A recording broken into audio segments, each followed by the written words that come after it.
And the Cowboys are going to win the ball game.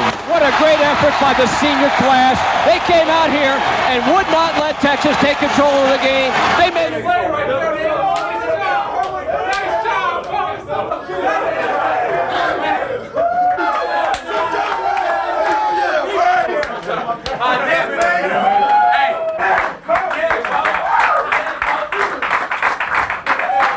That's the way college basketball should be played. Yes. It's a it's a lot of fun to play a game like that. That's the way it used to be all the time here. And great win.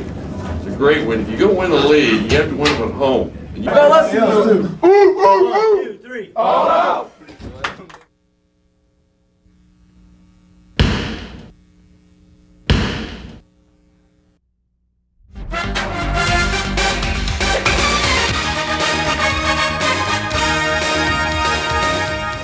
Hello again, everyone. I'm Tom Dirato. Welcome to the Eddie Sutton Show. And if you were one of the lucky people to be inside Gallagher-Iba Arena this past Wednesday night, you saw one of the most exciting wins ever posted during the Eddie Sutton era at Oklahoma State. And it took every ounce of energy that we had to beat a very, very good Texas team.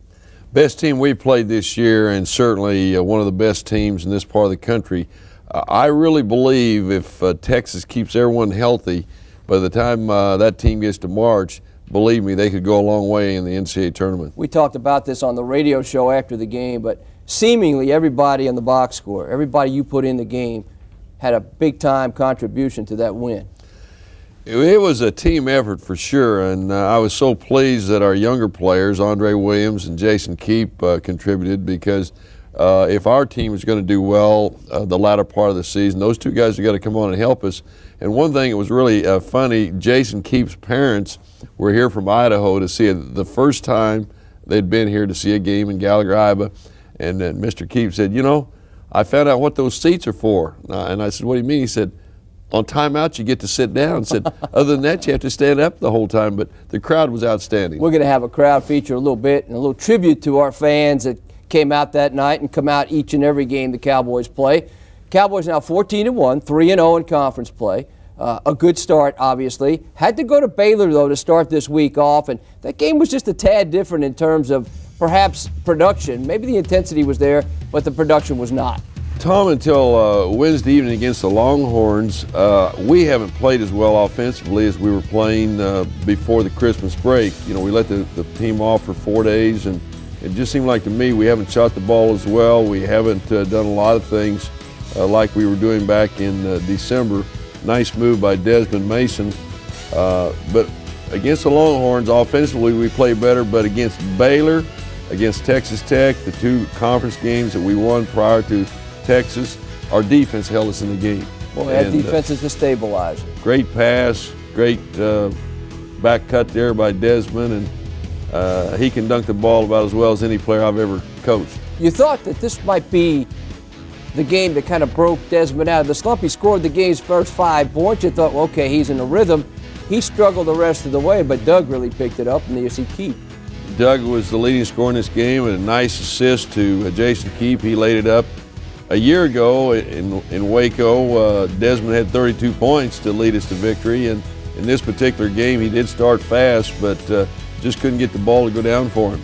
Boy, it was a tight ball game, and Baylor's going to beat somebody at home before the year's over. You know that. They really took Missouri to the wire 2 nights later in Waco. So you knew it was going to be a tough situation. There's a great assist to Fred.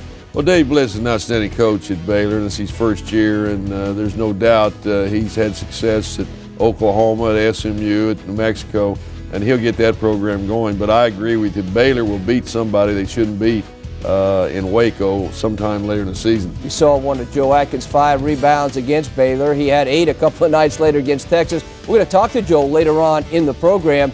But once again, we talked about defense. I mean, there's a great opening it up, and look at that shot there's right there. There's an athletic move. Wow. He can do it. He's got all the moves.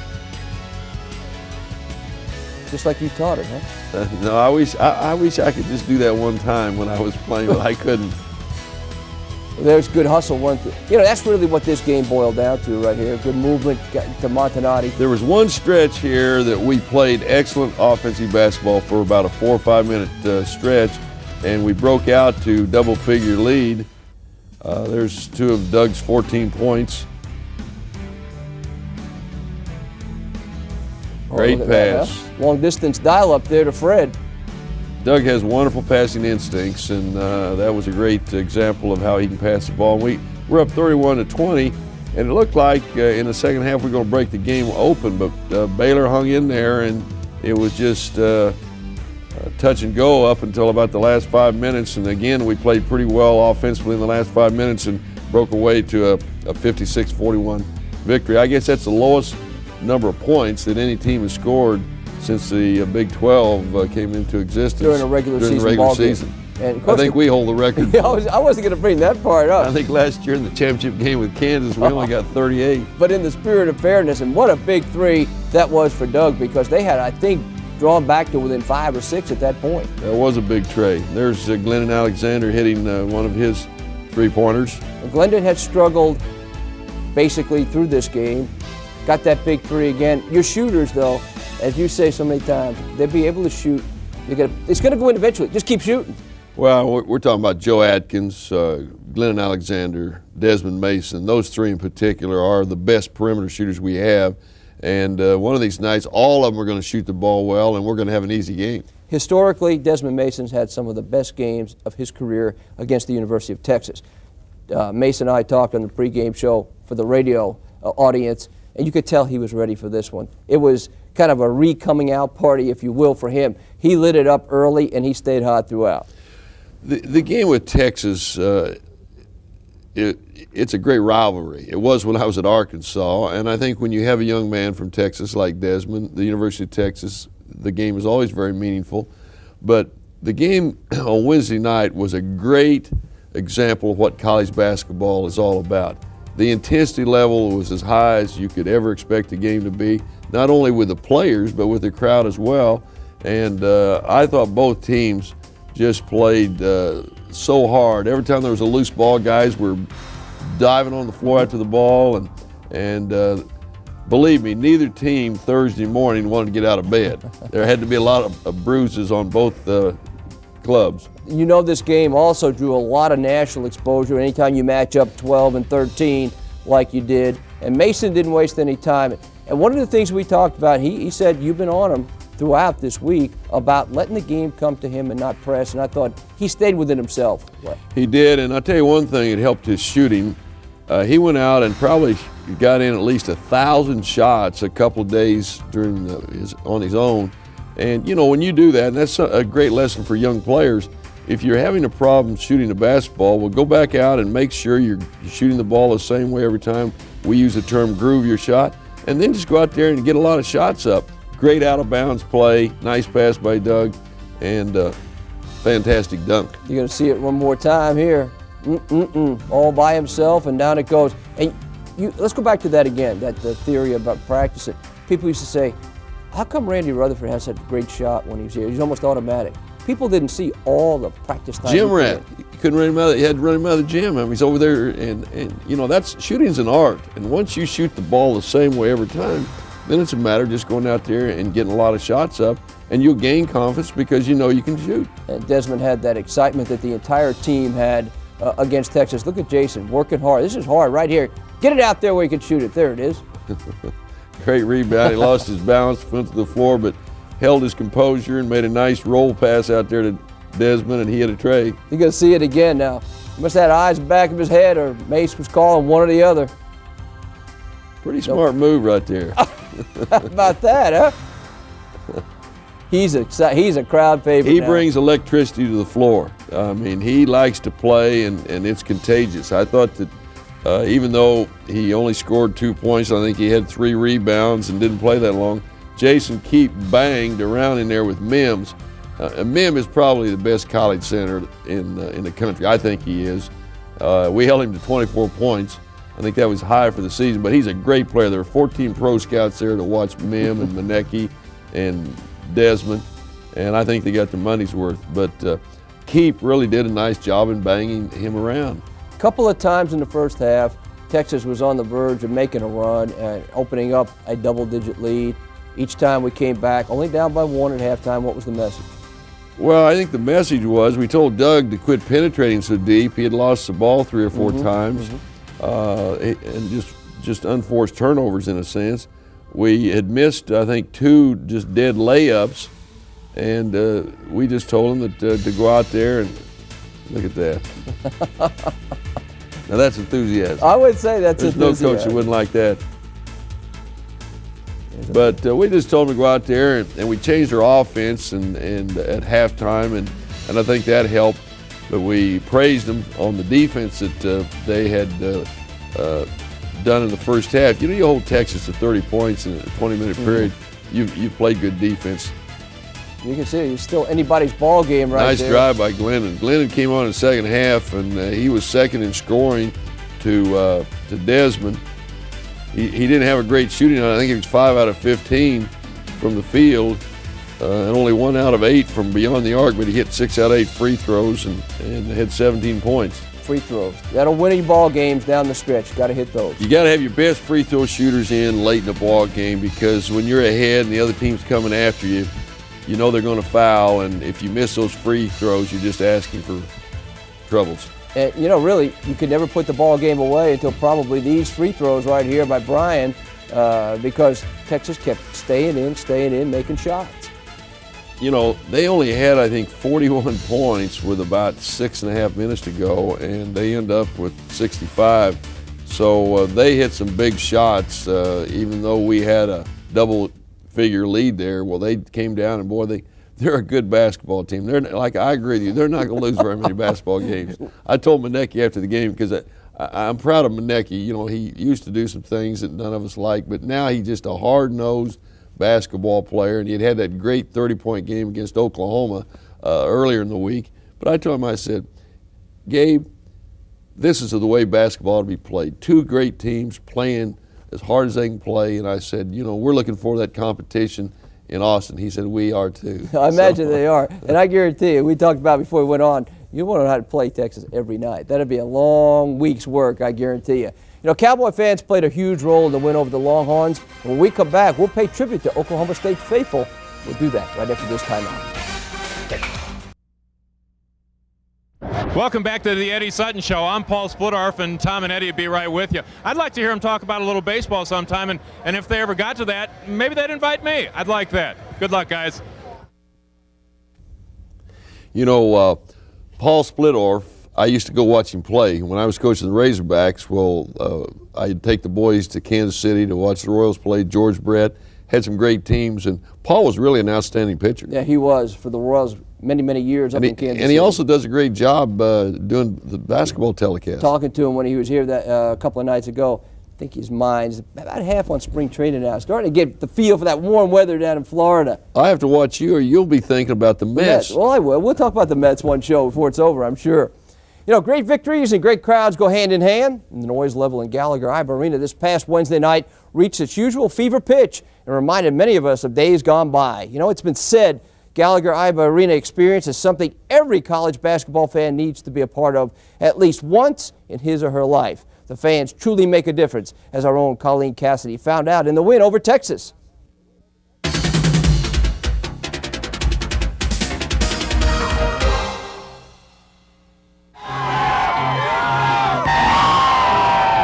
When you talk about die-hard fans, you've got to start out with the face painters. These young men with dreams of entering corporate America one day only have one goal tonight: beat Texas. There's only one true orange, and we got the one true orange. And no doubt. But you don't have to paint your face to be loud, or crazy, or downright spirited.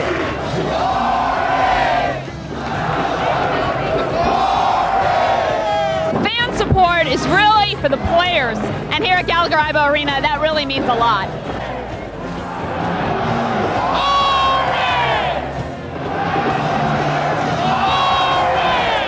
I just love OSU. I like getting people excited. It's fun. This is great. It's Texas. Number 12 ranked OSU. 15th ranked, 14th ranked Texas. Cowboys night tonight. How long have you been coming to games? Since 1929. Is it louder nowadays than it used to be when you were a player? Or tell me what the difference is in the fans between now and then.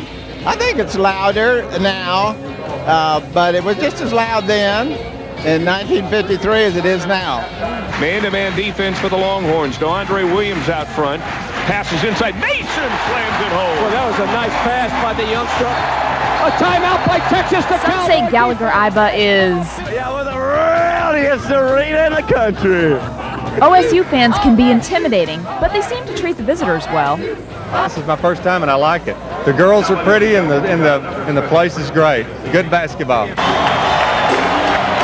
And what a great place to play basketball. I mean, I love to watch basketball, and this is a great basketball gym right here. It's a great treat to be up here.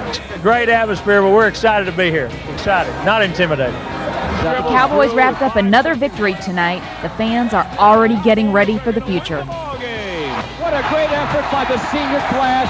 From Gallagher-Iba Arena for the Eddie Sutton Show, I'm Colleen Cassidy. Colleen did a great job, and our fans were unbelievable. That's the way it was. Sean and I were talking in those early days when we had those great teams, and our fans, to a certain degree, maybe the last 2 or 3 years, they haven't been quite like they were in the game with Texas. I hope for the remainder of the season we have that kind of enthusiasm. Reminded me of that Kansas game in here a number of years ago when we beat them. Sean was still playing at that time. That place was just rocking. Well, I think everybody had a marvelous time. It always, after the game the next day, I happened to be out, and everybody was just talking about the game, and like I said, they have helped us win, and I mean the fans have helped us win a lot of games in the 10-year period I've been here. They play the part of the sixth person as well as any place I've ever been. Well, as promised, Joe Adkins, who had a great floor game against Texas, will join us on the set. You stay with us.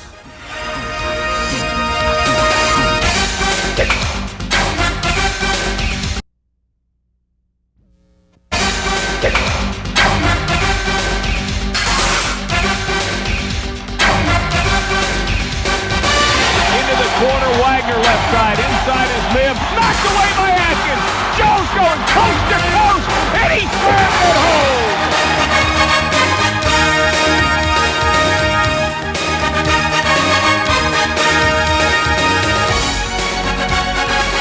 Well, welcome back to the show, and there you saw one of Joe Adkins' 5 steals against the Texas Longhorns.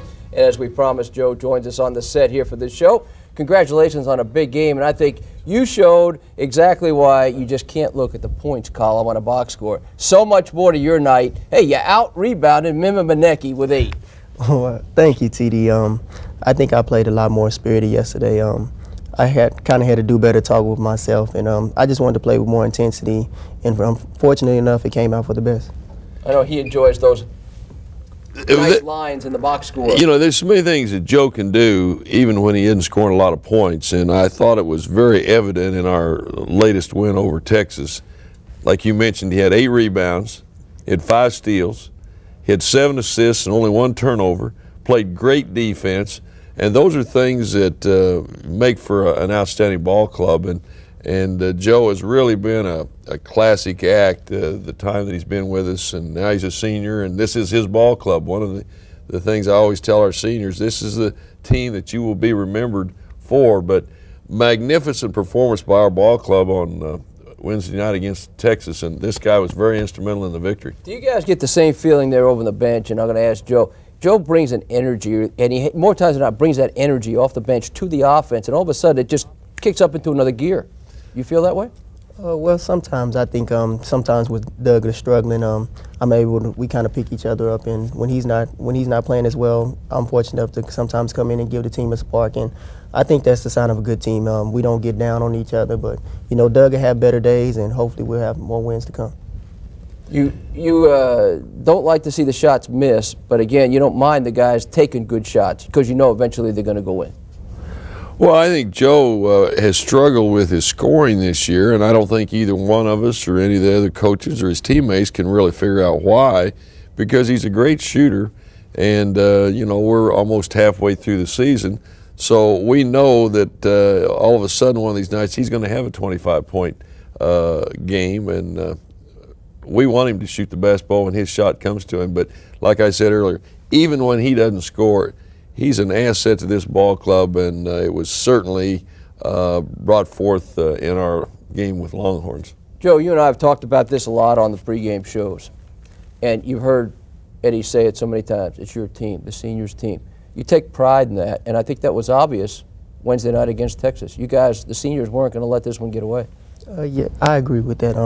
Like Coach always tells us, this is what we're remembered by, and you always want to be remembered as a winner. And this team has been more determined, and I think the seniors stepped up last night, and we got some help from some younger guys, and that's what we're going to need. Hey, before this guy goes to class, last week Glenn Alexander was on here, and I thought he was well dressed.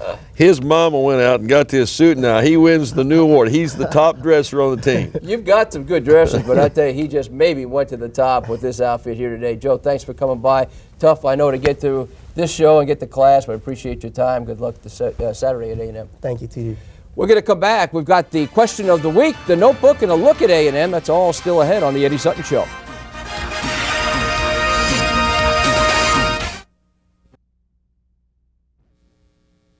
Well, there's our question, and you keep in contact quite well.